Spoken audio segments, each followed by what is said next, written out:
Hello, YouTube. I'd like to talk a little bit about food today, food in Japan. I guess this is the topic that some people are worried about before coming to Japan because the cuisine here is quite different.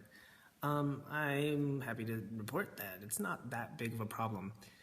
If you've got dietary restrictions, be they biological or philosophical, it's still possible to live here. But you should have a few things in mind, the first of which being that it's going to be a little bit more difficult. So if you're a vegetarian, you're going to want to know exactly how to tell people that you can't eat this food or that, right? At the very least, you're going to want to cross your arms, know the name of the food you don't eat, and say that in Japanese, and tell people. Be very polite about it, of course, because another thing you have to worry about is that there are going to be situations that it might be rude for you to not accept food, like if you're at a Enkai, which is a work party, and they offer you, it's a preset menu, and if they offer you these foods and you don't eat anything, it might reflect a little bit badly. Or if you're invited to dinner at a Japanese person's house and they cook for you and you don't eat anything, you might make them feel a little bad. So, there are situations where you might want to consider maybe being a bit flexible with your rules. If you are very strict about your diet, though, and that's something that you want to do, then I recommend you learn to cook at home. And if you don't know how, you're going to learn pretty quick, because you'll see that Japan has a big variety of food, but it's not all what you would expect. Like, vegetarianism is not really a thing in Japan. They understand that it exists and they're accommodating to it, of course, but like it can be difficult to avoid certain things when you go out to restaurants. Even if you ask for something with no meat, there are some things that they will give you that have meat in them that are just not out of any malicious feeling, but just because they don't really think about that. That's not something Japanese people consider, right? Like miso soup, a lot of times has fish in it. So if you've got dietary restrictions, number one, learn how to say that you've got a dietary restriction, right? Learn that word in Japanese.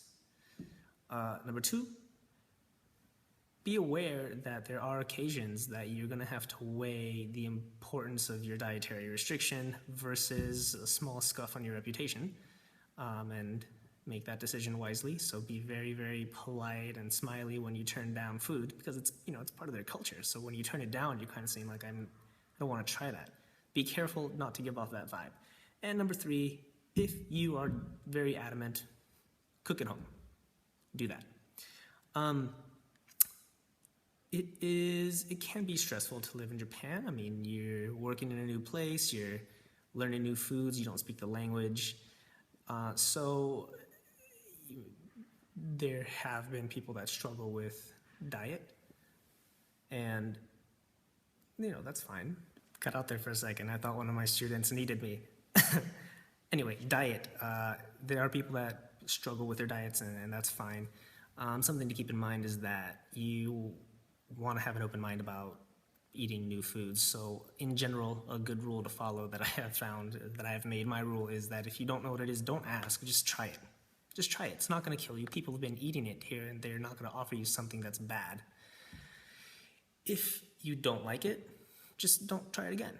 If you like it, then yeah, ask what it is. And I've learned to like a lot of foods that way here. So just try to be open. And if you're a vegetarian, if you're a vegan, maybe think about bending those rules just a little bit.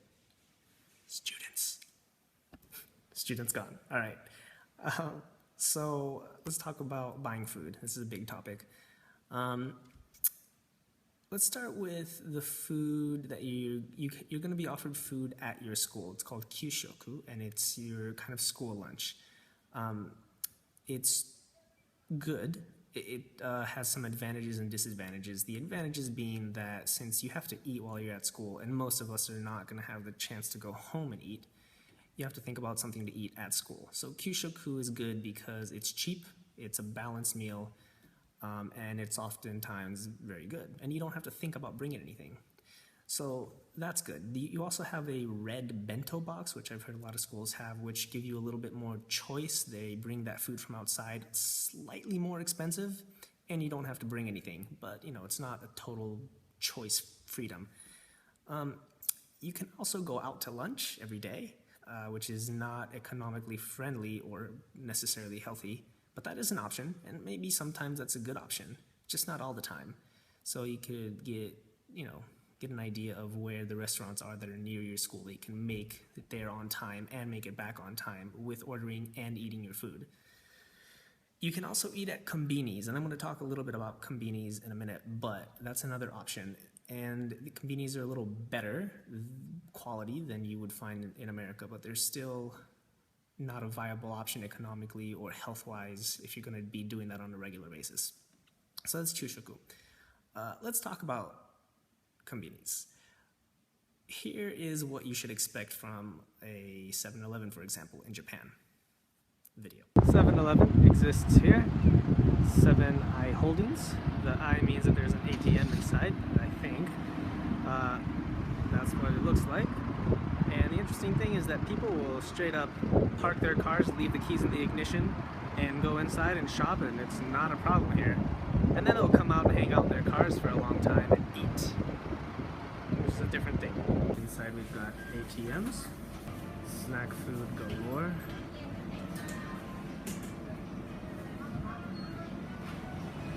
Ice cream, alcohol, and some better quality snack food. Alright, that is a konbini in Japan. They are healthier than the options you would find in America, but not if you go there every day. They're good for little snacks if you stop here and there, if you're traveling. They've got them everywhere. Another option you have is going to the big grocery stores. I like to go to those, and the one near me, which is a big chain, is called Harashin. And so here's a video of that. This is one of the major grocery stores, Harashin. Inside is much like any grocery store. We've got different places for different sections of the store. Fresh meats in the back, fish. In most Harashin, at the back corner, we have a small bakery. You've got dairy, milk, eggs. We've got fresh meats. Everything from pork to chicken to anything you could possibly want. Lots of it. This is the aisle of despair. It's just sweets and snack foods. We got plenty of spices and plenty of curry. You got vinegar, soy sauce, many of them, different kinds of sauces and olive oil, and sugars. And there's a small baking section as well. Fresh fish section, right next to all the possible tofu you could want. And over here we have all the vegetables and fruits that you could want as well.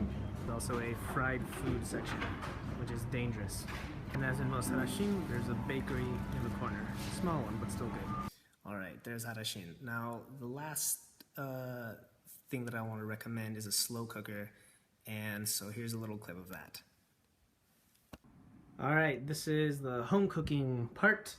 So the very important item I want to show is this bad boy. This is a slow cooker, and I didn't really use one before I moved to Japan, but it's very, very useful because you can cook a lot of food in it that is healthy and delicious, and it will stay good for a long time, and you don't have to think about cooking. So I really, really highly recommend it. Right, so that's home cooking. I highly recommend the slow cooker. It's really, really easy, and it's just really good food. Often when I'm hungry, I just can't wait to eat that when I get home. So that's kind of a food in Japan overview. I'm sure I left one or two things out, but if you have any questions, please leave them in the comments, and yeah, leave ideas. This video is based on an idea that I read on one of the comments on my previous videos. So yeah, leave me ideas and I'll respond to them. See you next time. Haha, just kidding, not until next time yet. One last thing is that I had an idea about teaching a lesson where I have students respond to questions foreigners have about coming to live in Japan specifically. So I thought it would be a good chance for me to get some question ideas. So if you're curious and you have something you'd like to specifically ask a Japanese student, please do so. And if they're good questions, just leave them in the comments and I'll ask and maybe make a video with Japanese students practicing their English, and you can get a sense of what it's like in the classroom and have your question answered potentially. Okay, now till next time.